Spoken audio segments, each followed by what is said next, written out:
नमस्कार। चलिए आज एक ऐसी जगह की कल्पना करते हैं जहां का हर पत्थर, हर चट्टान एक कहानी कहता है और जहां जमीन के नीचे सदियों पुराने राज दफन हैं। आज हम आपको राजस्थान के एक ऐसे ही ऐतिहासिक खजाने बैराठ की सैर पर ले चलेंगे। और ये सिर्फ कहने की बात नहीं है, सच में बैराठ की कहानी असल में उसके पत्थरों में ही तो गड़ी हुई है। तो आज हम उन्हीं पत्थरों से उनके राज उगलवाने की कोशिश करेंगे। तो आखिर ऐसा क्या राज है इस जगह का? क्या है जो बैराठ को इतना इतना ज्यादा खास बनाता है? चलिए साथ मिलकर इसके रहस्यों से पर्दा उठाते हैं। तो हमारा ये सफर शुरू होता है जमीन के नीचे से। जब पुरातत्वविदों ने मतलब आर्कियोलॉजिस्ट्स ने यहाँ खुदाई शुरू की तो उन्हें एक ऐसा खजाना हाथ लगा जिसने भारत के इतिहास को देखने का नजरिया ही बदल कर रख दिया। अच्छा, ये जगह जयपुर के पास है। पुराने जमाने में इसे वैराटक कहते थे और आज हम इसे बैराठ के नाम से जानते हैं। नाम तो खैर बदल गया, लेकिन इसका जो ऐतिहासिक महत्व है वो समय के साथ और भी गहरा होता चला गया। यहाँ की खुदाई ने तो जैसे मानो इतिहास का एक पिटारा ही खोल दिया हो।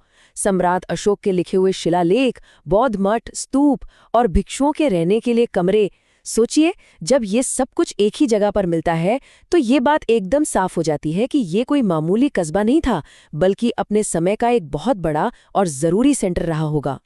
और इन सभी खोजों के बीच में एक नाम है जो बार बार चमकता है, सम्राट अशोक का।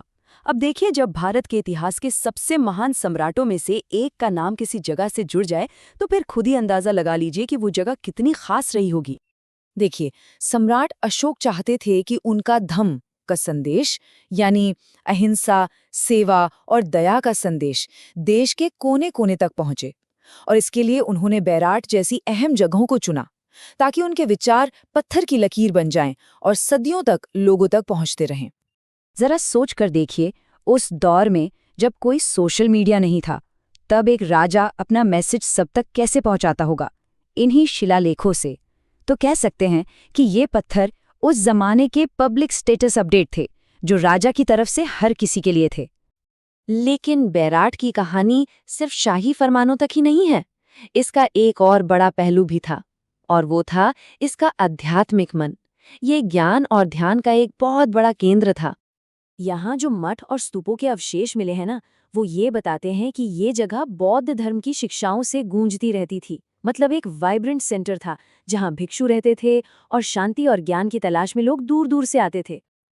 और तो और, यहाँ की बैराठ पर्वत चोटी भी कोई मामूली पहाड़ी नहीं थी, वो अपने आप में एक स्पिरिचुअल सेंटर थी। इसी पर्वत ने अशोक के संदेशों को अपने सीने पर सहेजा और कहते हैं कि यहीं पर वो सभाएं होती थी जहाँ बुद्ध के उपदेश हवा में गूंजते थे। तो हमने शाही आदेश देखे, बौद्ध मठों को जाना और आध्यात्मिक पहाड़ों की बात भी की। अब चलिए इन सभी टुकड़ों को एक साथ जोड़कर देखते हैं कि बैराठ की असली और पूरी तस्वीर आखिर क्या थी। तो ये सारे सबूत मिलकर हमें क्या कहानी सुनाते हैं? ये बताते हैं कि बैराठ सिर्फ एक चीज नहीं बल्कि सब कुछ था।